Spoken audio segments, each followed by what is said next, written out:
Steak tartare. It was Mr. Bean's birthday, and he wanted to enjoy it. What could he do? How can I make this important day a happy day? He thought. I know. I'll go out to a restaurant for dinner this evening. I'll enjoy that. Mr. Bean didn't often eat in restaurants. They were sometimes very expensive, and he sometimes did things wrong when he was in a new or strange place. Oh dear, life wasn't easy for Mr. Bean. That evening, Mr. Bean put on a clean shirt. He put on his best coat and trousers. He put on his best shoes. Then he drove to a restaurant in the centre of town. He arrived at 8 o'clock and went inside. It was a very nice restaurant. Everybody was wearing their best clothes, and there were flowers on every table. I'm going to like it here, thought Mr. Bean. This is a good restaurant for my birthday dinner. The manager met him at the door. "Good evening, sir," he said. "How are you? Would you like a table for one?" "Yes, please," said Mr. Bean. "Follow me, sir," said the manager. He walked across the room to a table, and Mr. Bean went after him. "Here you are, sir," said the manager. "This is a nice table." He pulled the chair away from the table. Then he waited for Mr. Bean to sit down. Mr. Bean looked at him. "Why is he taking my chair away?"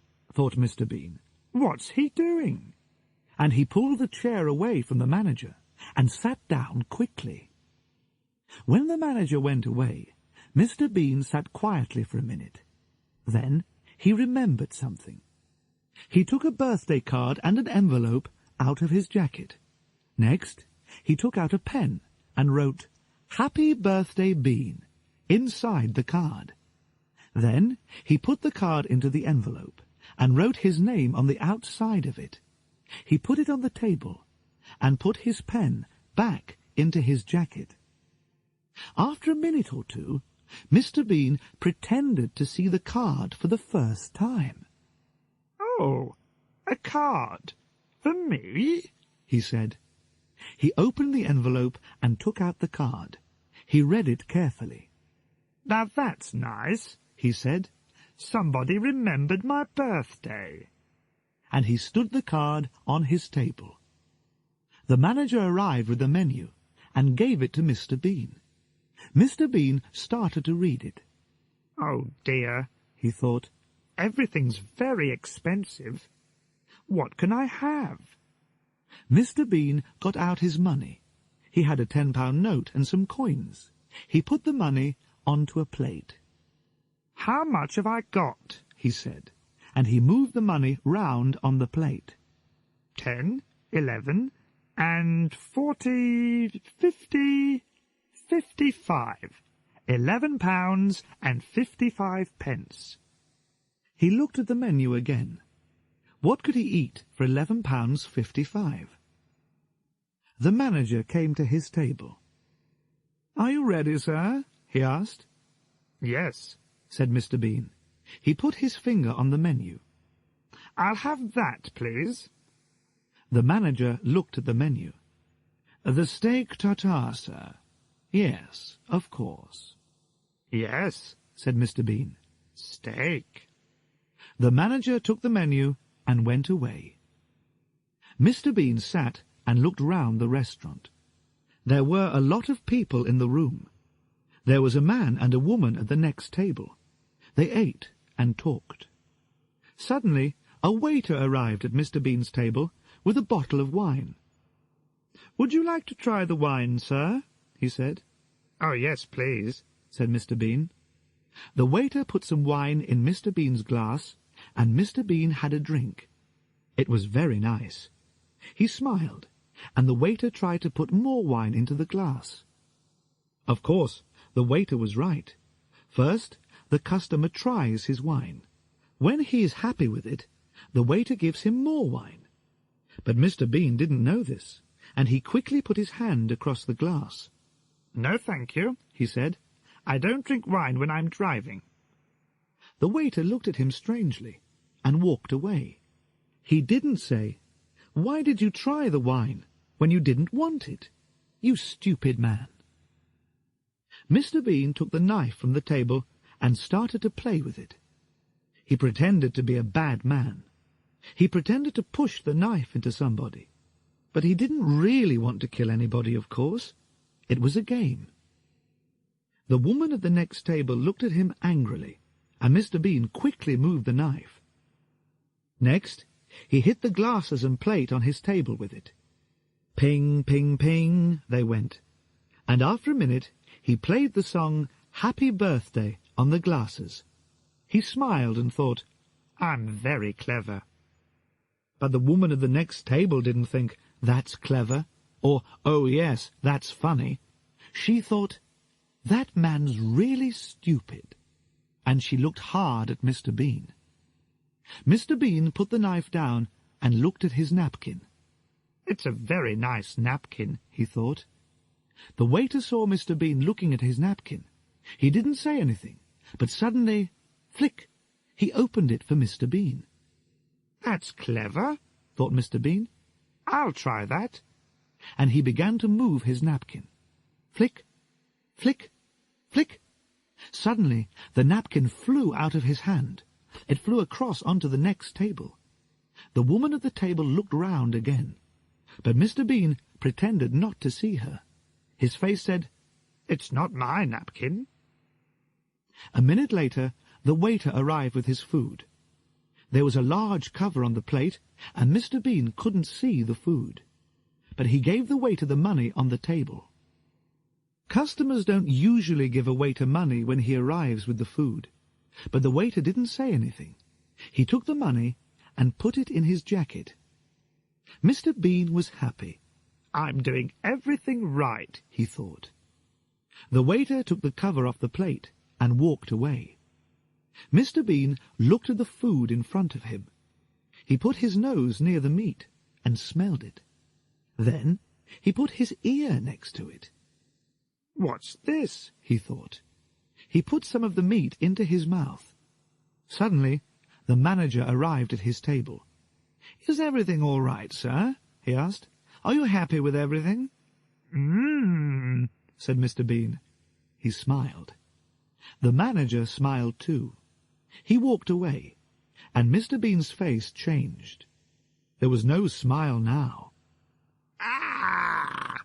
he thought. "They didn't cook this meat." But he had to eat it. "I don't want people to think that I'm stupid," he thought, "but I'll never ask for steak tartare again. Never." He pushed his plate away. But then the waiter went past his table. "Is everything all right, sir?" he asked. "Oh, yes," said Mr. Bean. He smiled. "Yes, everything's very nice, thank you." He smiled and pretended to eat some meat. But the waiter went away before Mr. Bean put it into his mouth. "What can I do with it?" he thought. "I can't eat this. Where can I hide it?" Then he had an idea. Carefully, he put the meat into the mustard pot and put the cover on it. "Where can I put some now?" he thought. "I can't eat it, so I've got to hide all of it. Oh, yes, the flowers." He took the flowers out of the vase, but then the manager went past, so Mr. Bean pretended to smell the flowers. Very nice," he said. The manager smiled and walked away. Quickly, Mr. Bean put some meat into the vase and pushed the flowers in on top of it. He looked round the table. "Where next?" he thought. "Yes, the bread."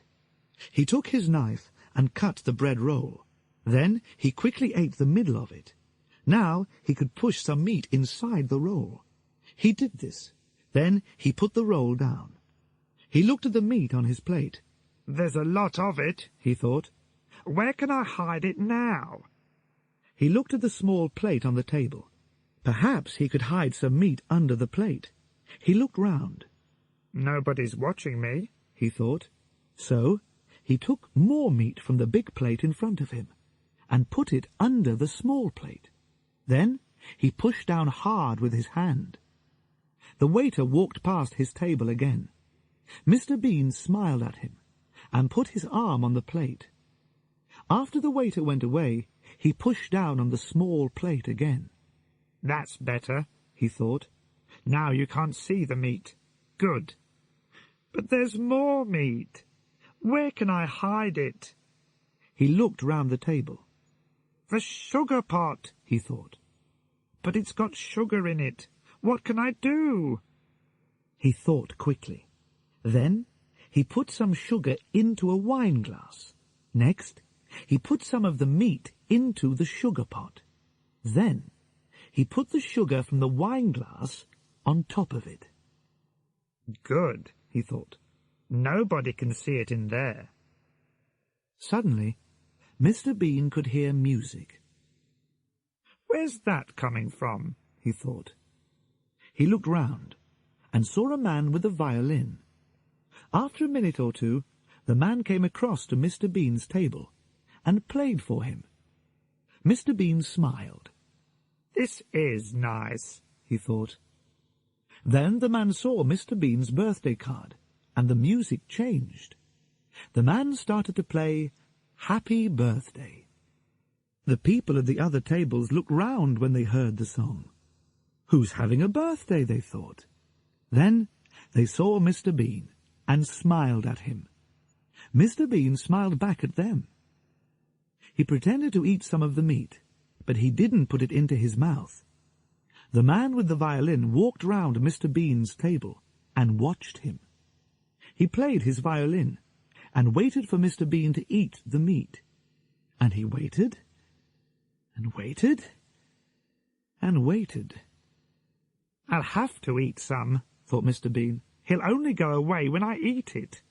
So he put the meat into his mouth, and the man with the violin turned away to the next table. The meat was in Mr. Bean's mouth, but he didn't want to eat it. He wanted to put it somewhere. But where? He looked at the man with the violin. He moved quickly. He pulled open the back of the man's trousers and opened his mouth. The meat fell inside the trousers. He smiled. "That was clever," he thought. The man with the violin moved round the next table. He played a song to the man and the woman. The music was very beautiful. They listened and drank their wine. They watched the man with the violin, so their eyes weren't on Mr. Bean. Nobody's eyes were on Mr. Bean. He saw this, and he had an idea. Mr. Bean quickly took the woman's bag from the floor. He opened it and pushed some meat inside it. Then he put the bag on the floor again. But when he did this, he accidentally put his foot out. The waiter walked past with some plates of food, and he fell over Mr. Bean's foot. The plates fell onto Mr. Bean's table and onto the floor. There was a loud crash, and the people at the other tables looked up quickly. "What happened?" they said. Then they saw the waiter on the floor. "Oh dear," they said. Now Mr. Bean had another idea. Here was the answer to his problem.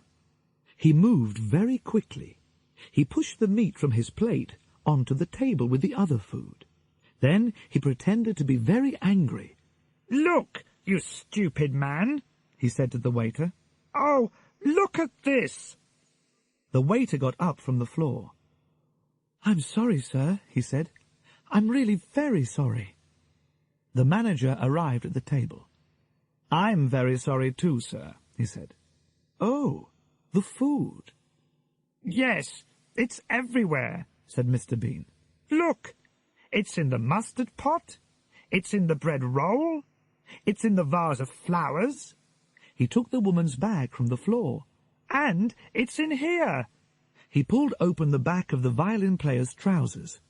"And here." The waiter couldn't understand it. "Go back to the kitchen," the manager told him, and the waiter went away.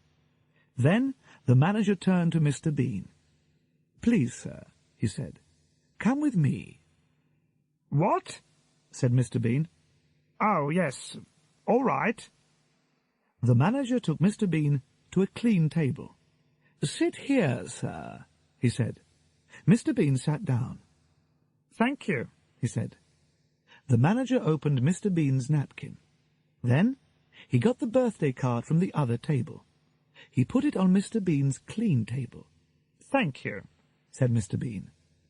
The man with the violin came across and played Happy Birthday to him again. Mr. Bean smiled.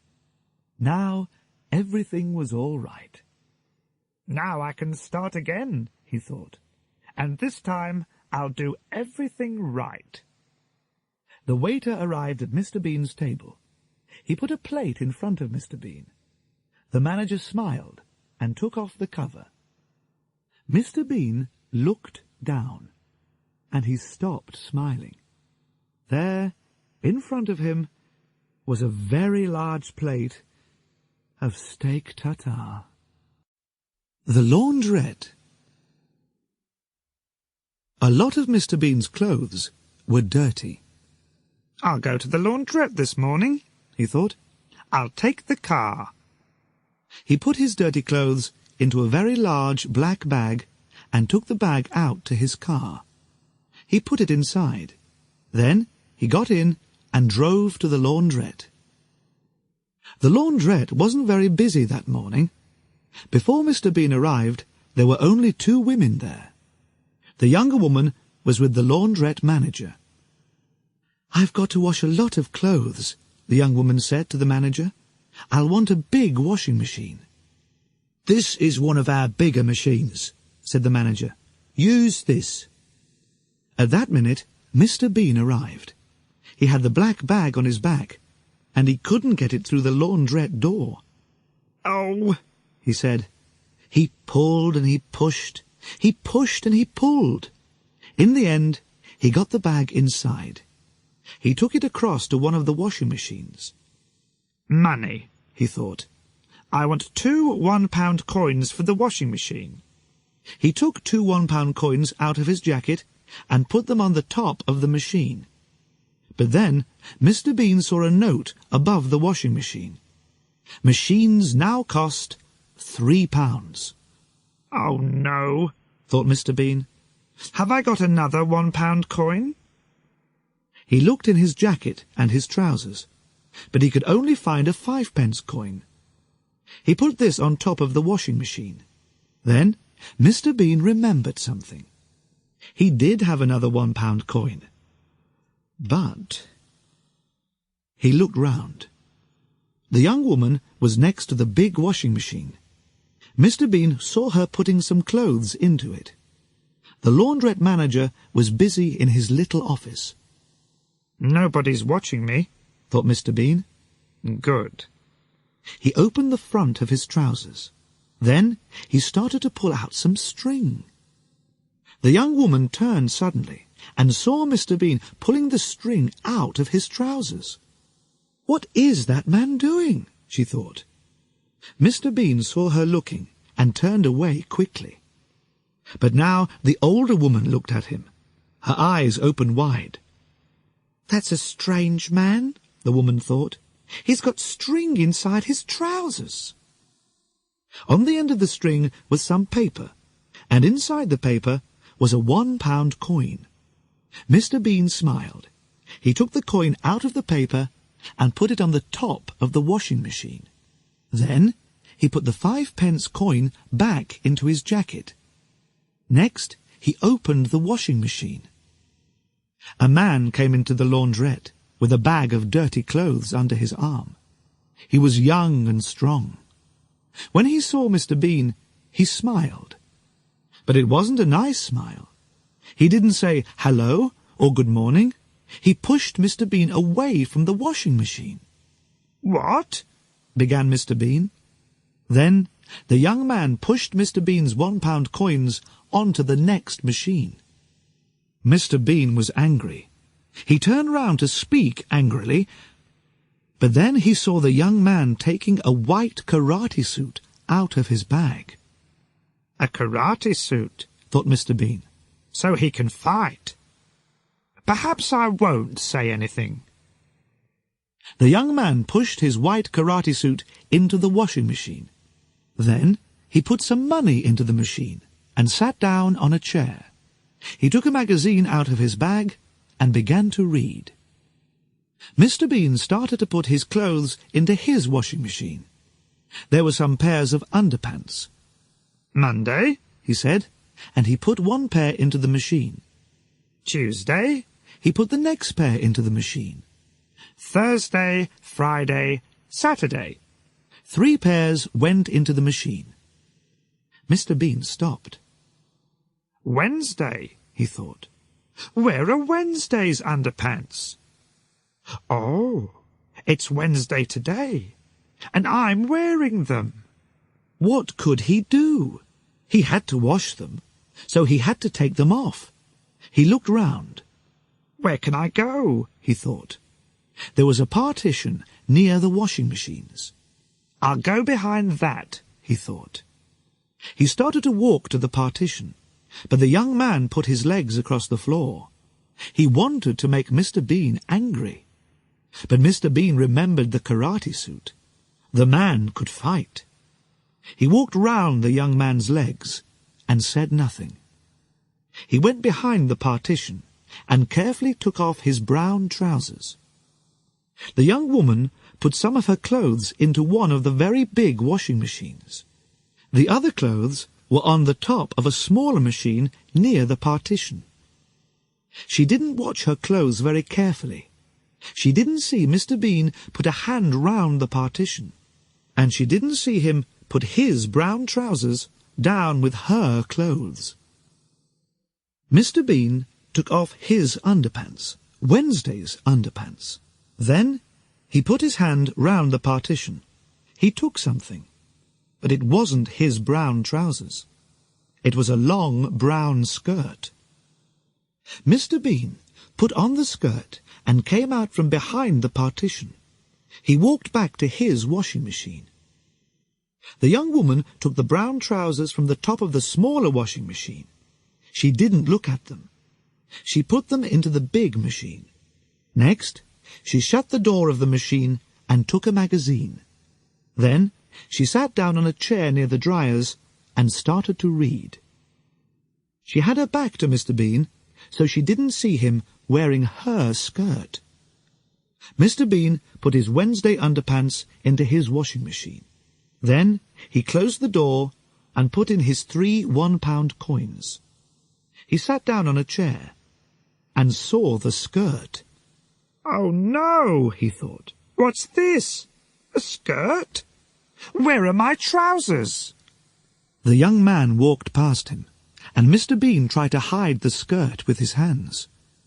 I don't want him to see me in this skirt, he thought. What would he think? The young man went across to a machine on the wall and bought a cup of conditioner. Mr. Bean got up and went back to the partition. He looked at the washing machine next to it and remembered the young woman's clothes. She put my trousers in the big washing machine with her things, he thought.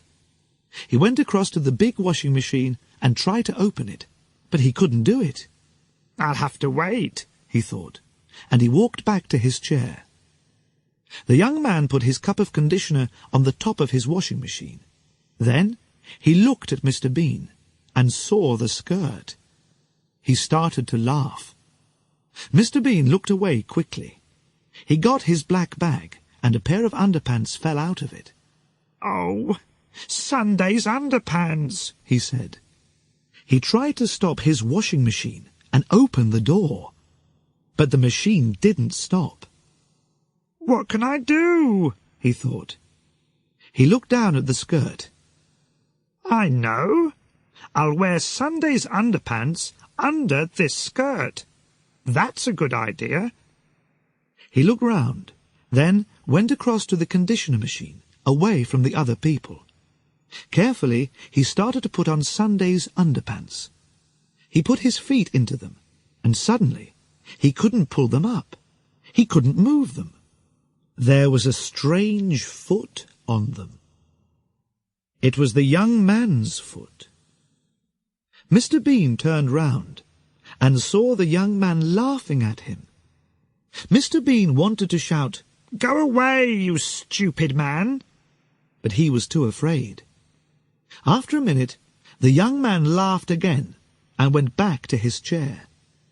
Mr. Bean quickly pulled up Sunday's underpants. He was angry. "I don't like people laughing at me," he thought, and he looked at the young man.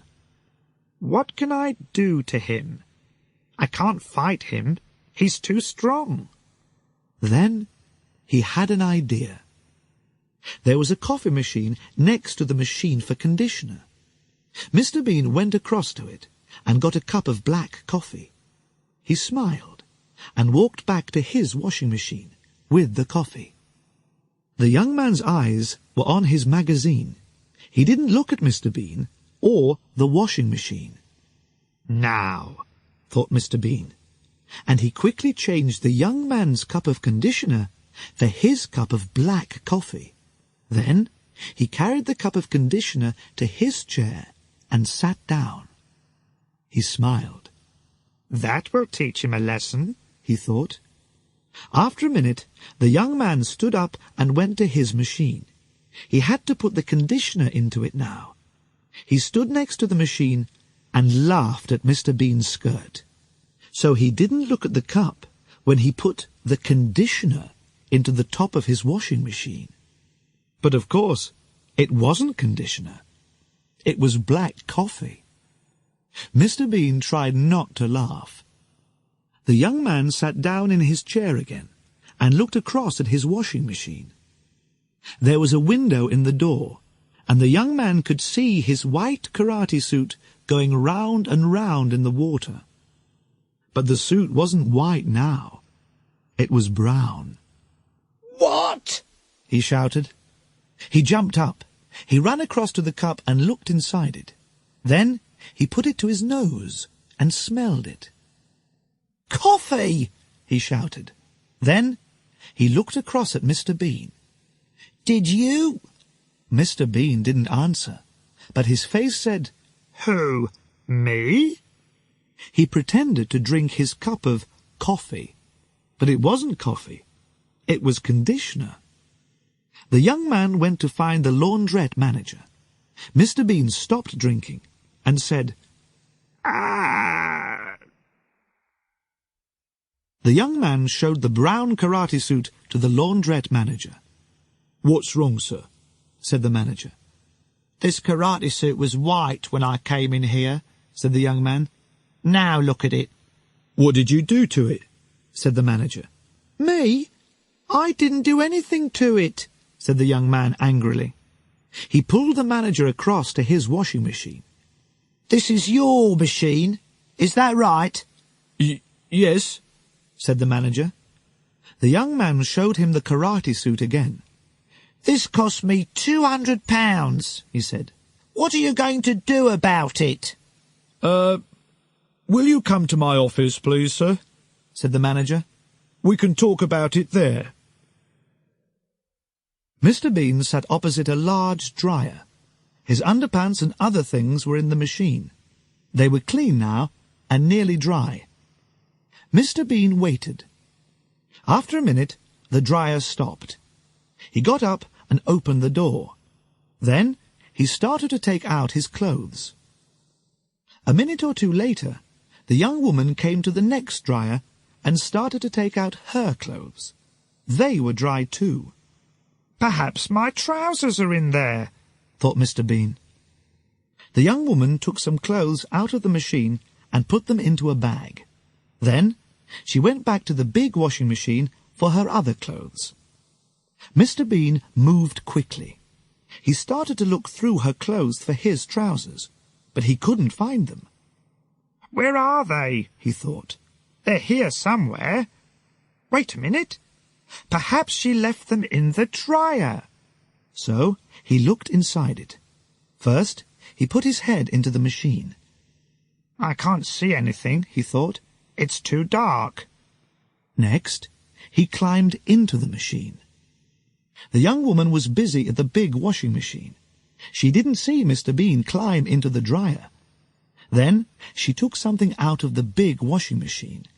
Her eyes opened wide. "What's this?" she thought. "A pair of trousers? I haven't got any brown trousers." She threw them onto one of the other washing machines.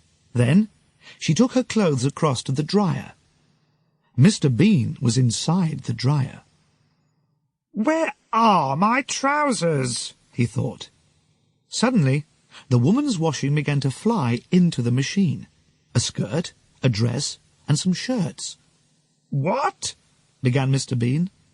Then the dryer door shut with a bang. "Oh, no!" thought Mr. Bean. He turned and climbed back to the door. "Help!" he shouted through the window in the door. "There's somebody in here!" But the woman couldn't hear him. She took a pound coin and put it into the dryer. Mr. Bean hit the window in the dryer door. Bang! Bang! But nobody heard him. "I can't get out!" he shouted. Suddenly, it was very hot inside the dryer. There was a noise, and the machine started. The clothes began to go round and round, and Mr. Bean began to go round and round, and round and round.